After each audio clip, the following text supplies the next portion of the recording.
In an increasingly interconnected world, broadband access opens door to a wealth of knowledge and opportunities, especially within the educational landscape.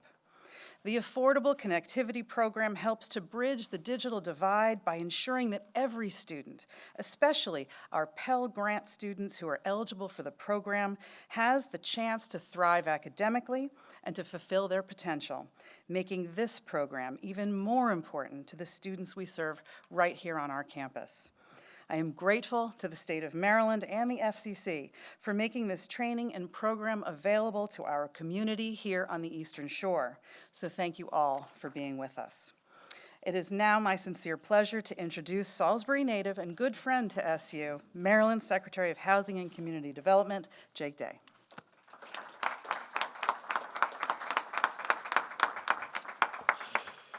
Well, President LaPree, thank you so much.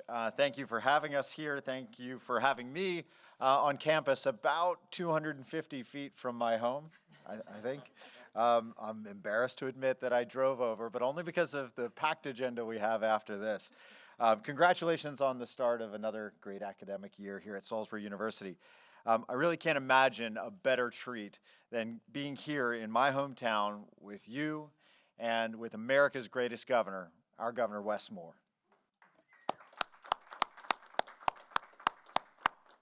It's also a pleasure to be here with trainees, with students, with faculty members and leaders in our community. And I want to thank you, I want to say thank you to each and every one of those who volunteered and have raised their hands to be a part of our work to close the digital divide for all Marylanders. You'll leave here today with tools to help your neighbors, friends, patrons, and clients sign up for the Affordable Connectivity Program and the tools to build a more connected and equitable community. And across the country, the digital divide is no longer only a physical barrier to access at the infrastructure level. Before Maryland had the Office of Statewide Broadband, we had the Office of Rural Broadband. The name was changed to reflect the evolving landscape of digital needs, recognizing that digital equity, affordability, and accessibility were critical. Homes in rural areas were no longer the only ones with access issues. We saw a need in Baltimore City, in Annapolis, and Salisbury, and our programs evolved. Through programs like the ACP, we're looking at equity of access. Is your internet service affordable? Is it high speed and reliable? Do you have a device to connect to at all? Thanks to a strong partnership with the FCC, Maryland and the Office of Statewide Broadband are addressing those questions and leading the way nationally. The ACP is one of the most impactful tools that states have to get residents online, but we're taking it one step further. Maryland offers an additional $15 discount on top of the $30 ACP discount from the FCC. For many folks, that $45 changes what's possible. This is an investment in our communities, our economy, and most importantly, our people. Our neighbors, our friends. In many cases, it can mean no out-of-pocket costs for internet service. When I say that this is an investment in our neighbors, it really is, especially here in Salisbury. In this city alone, 59% of ACP-eligible households are not currently connected to the program. That amounts to 3,200 households in a city with a little over 13,000. That's a pretty good chunk. And within each of those households are children and parents and grandparents. There's a child going back to school next week who will need internet access to do their homework. There's a mother who might not be able to get the emails from the school or apply for a job to be able to provide for her children. And in each of those 3,200 households is a person in a family whose entire economic future will be limited or unlocked by their access to affordable internet. Across the state, we have over 500,000 eligible unenrolled households who could be taking advantage of this benefit. And starting today, the people in this building are going to have the tools to make a change. As federal and state leaders, we have the responsibility and the obligation to connect all Marylanders, all citizens, regardless of geographic or socioeconomic factors. We must continue to build strong partnerships with local communities and leaders, just like those getting this training. We must determine and recognize needs and forge paths forward for a more connected Maryland. Thank you to our federal, state, and local leaders, and to each of you for your dedication to making sure that no Marylander, no Salisburian or Wicomico County resident is left behind in our work to close the digital divide. Now, it's my distinct honor to introduce FCC Chairwoman Jessica Rosenworcel and to welcome her to Salisbury. She has been a friend to local communities like ours, protecting the rights of innovative communities and local governments to serve their residents, and she's fought for children nationwide to have decent internet access once they get home from school. I feel honored to welcome you to Maryland, to Salisbury, and to the lectern. Please join me in welcoming Chairwoman Jessica Rosenworcel.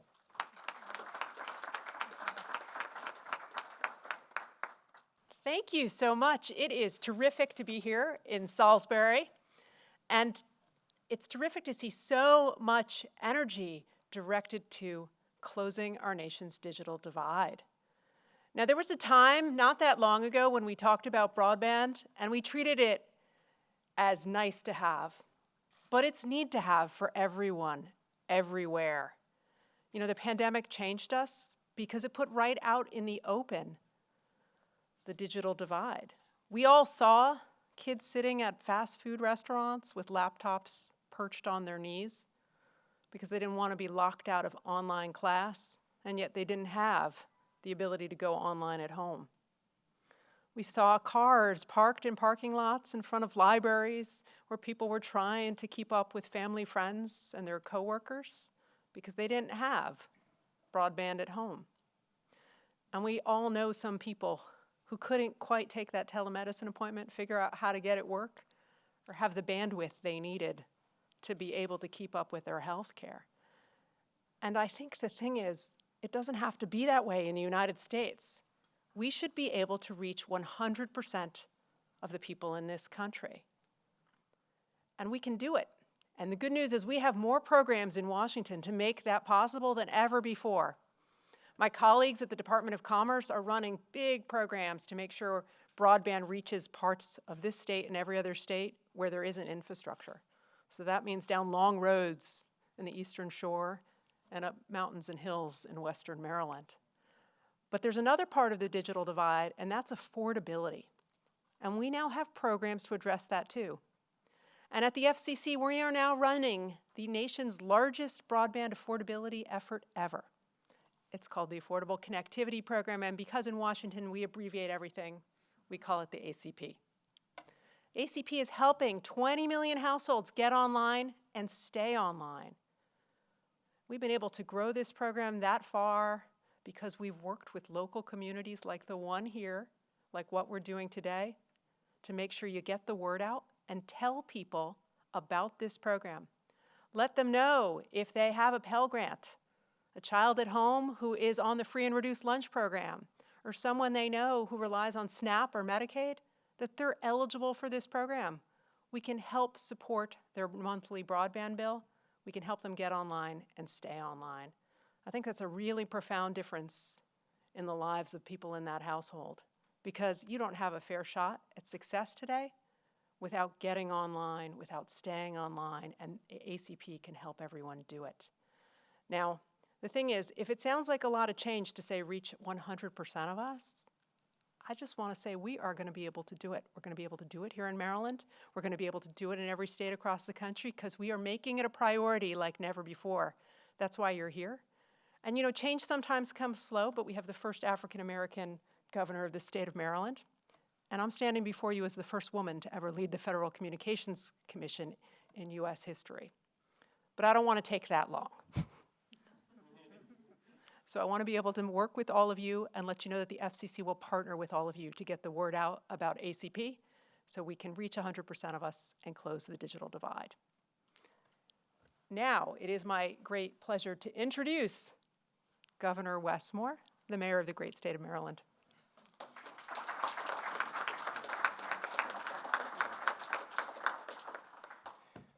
Thank you so much. Thank you. Good morning. What's going on, Seagull Nation? How you guys doing? It is an absolute honor to be here. And first, to Chair Rosenworcel, just thank you. I was saying earlier, presence matters. Where you show up matters.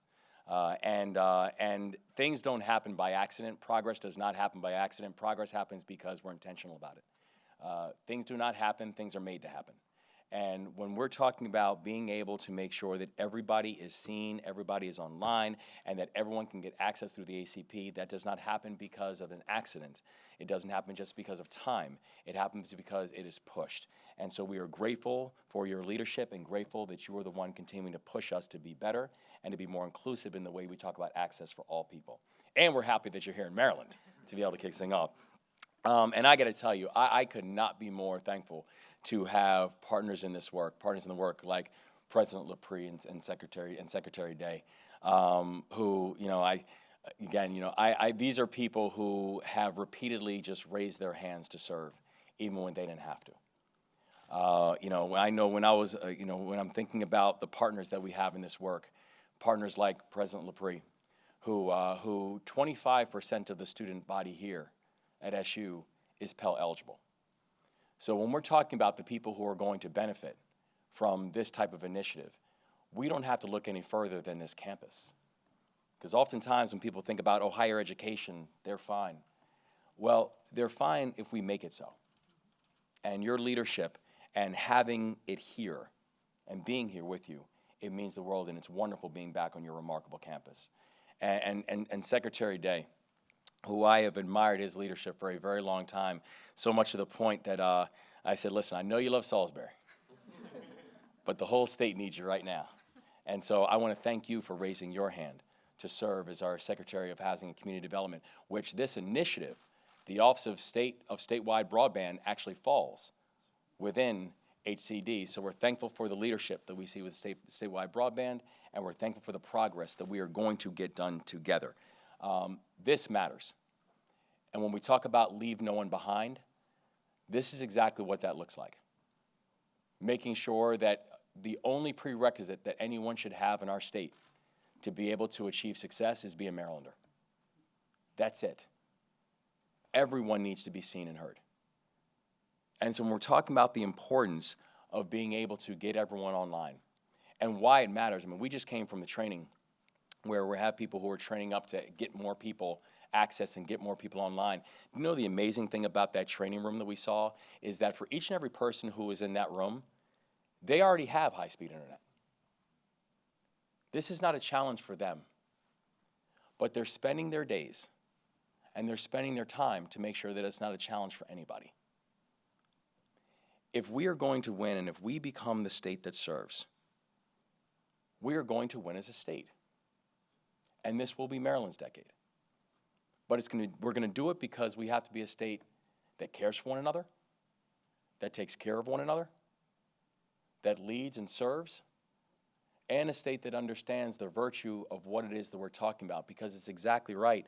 This is about how people are applying for jobs. This is about how people are applying for benefits. This is how students are getting additional supports. This is how we make sure the basic information and that we're not watching a lack of information being the thing that is going to win the day in so many communities who we know deserve better. This is about making sure that every single access and every single opportunity to climb the economic ladder and to climb the economic run is accessible and it is affordable. But these are the ones who are going to make it happen. It really is the everyday heroes who want to be part of a larger movement of what we're trying to build and what we're trying to get done together as a state. And so I want to be clear so that as long as I am governor, you're going to have a state house that is going to be an active partner inside this work. That for as long as I'm governor, we are going to push and we are going to make sure that everybody in our state has a chance not just to get online, but accessible, affordable broadband access to make sure that our entire state continues to thrive. And I know we've got the right partner to make that happen. Because when we think about the partnership that we have right now with the federal government, that we announced just earlier this summer, a $267 million investment that's going towards expanding broadband all throughout the state of Maryland. When we talk about the partnership, it means working in partnership with our remarkable statewide office for broadband and HCD, to know that now the ball is in our court, we are going to make sure that we are building out a strategic plan on how to spend that money and how to increase that access all throughout our state, from Oakland, Ocean City, and everywhere in between. Everybody in our state needs to benefit from it. And we are going to work alongside our internet companies and our employers and our nonprofits and our faith-based organizations and our schools of higher education and our K-12 schools to make sure that everybody is moving in partnership for a common and a collective goal, that everybody receive a basic benefit that everybody deserves to receive.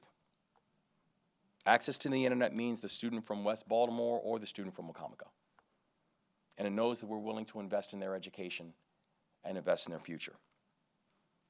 It means access to internet from the father in Cecil County and the parent over in Carroll County, who can speak with a doctor regardless of where they live, regardless of where they call home. And access to the internet means helping the upstart entrepreneur, whether they are in St. Mary's or whether they are in Hartford, to know that they can turn their business into a growing reality where they can hire as many Marylanders as humanly possible. This is how we win. This is how we be bold. This is how we work in partnership. And this is how we're going to make this Maryland's decade. And so I refuse to be passive about it. I refuse to say we're just going to go along to get along. We are going to be aggressive. We are going to be bold. We are going to push this from every single angle. We are going to scream this from every single mountaintop and every single place. Because in partnership, we're going to be able to get this done. And so I'm proud of this team. I'm proud of this room. I'm proud of this university. I'm proud of the city, proud of this town. I'm proud of this state. Because Maryland's going to lead. And we're going to get it done. And we're just getting started. So thank you all. Bless you.